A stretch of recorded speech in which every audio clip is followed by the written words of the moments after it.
COVID-19 menghajar banyak bisnis tunggang langgang, terutama bisnis yang berkaitan dengan pariwisata.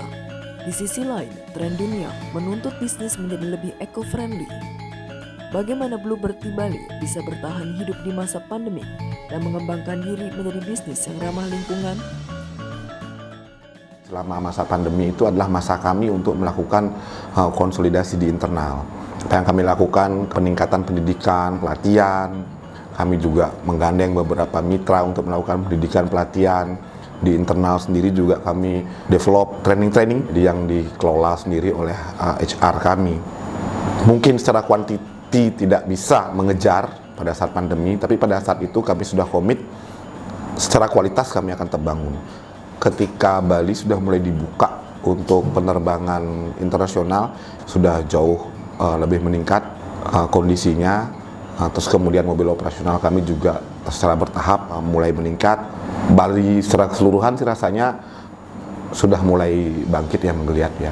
Kita juga tetap mengajarkan ke pengemudi kami, mengajarkan kepada seluruh kru kami yang ada di Bali, prokes itu tetap nomor satu. Sekarang armada yang kita punya sekitar 430 untuk taksi, masih berjalan sekitar 75%. Kalau untuk goldennya itu ada 131 unit, itu jalan sekitar 90%. Karena kan nggak boleh jalan semuanya, karena ada jadwal-jadwal di mana mobil kami itu harus perawatan. Sejalan dengan program untuk konsolidasi internal kami, diberikan kesempatan oleh Pemprov untuk mengikuti proses sertifikasi. Waktu itu kami punya pilar untuk menghadapi COVID menuju new normal itu. Yang pertama adalah hygiene is new currency. Pilar yang kedua itu adalah low touch. Kemudian yang ketiga tracking. Untuk low touch-nya itu untuk menghindari sentuhan yang terlalu sering. Salah satunya adalah dengan digitalisasi pembayaran. Jadi bagaimana pengemudi kami itu tidak terlalu banyak bersentuhan dengan uang. Nah, ini juga bagian dari program Cashless Society kami yang ada di Bali. Dan ini juga didukung oleh pusat tentunya. Pilot project-nya dilakukan di Bali. Di Pool, Jimbaran, Denpasar, dan di Tabanan. Mostly transaksinya itu non-tunai. Terus kemudian tracking bagaimana kami mempercepat proses penjemputan tamu sehingga customer itu tidak terlalu lama menunggu di tempat kerumunan, yang lebih pendek waktunya terpapar. Dan itu juga yang mengantarkan kami di Bali untuk mendapatkan Platinum Award dari Pemprov Bali.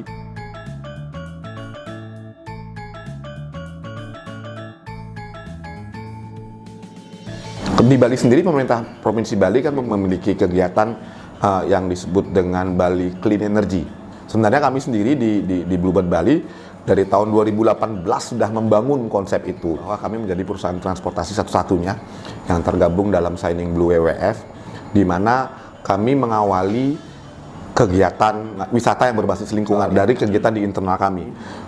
Sehingga dari tahun 2018 ke 2019 kami bisa menurunkan 1,6 juta botol plastik kami hilangkan.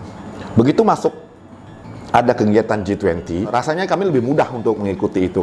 Kami memulai untuk pengadaan mobil listrik uji coba 1 Mei 2021. Kami mulai memunculkan Bluebird sudah mengarah ke sana, melakukan kegiatan itu dengan 1 unit awalnya.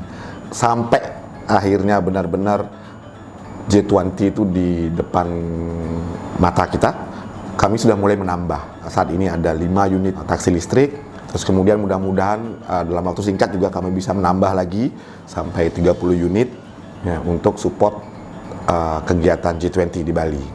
Bluebird punya pilar Blue Sky, Blue Life, dan Blue Core. Blue Sky itu adalah bagaimana kita menunjang alam itu lebih bisa kita rawat, bisa kita jaga, langit itu bisa jadi lebih biru.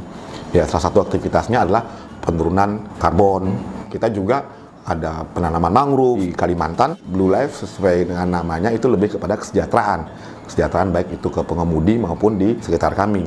Bagaimana kami di internal melakukan pendidikan baik terhadap pengemudi, karyawan, mulai dari training, terus kemudian people development. Kami juga bekerja sama dengan teman-teman di SMK.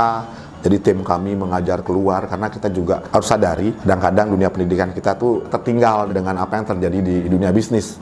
Nah, kalau dari Blue Core tentunya arahnya adalah kepada GCG, Good Corporate Governance.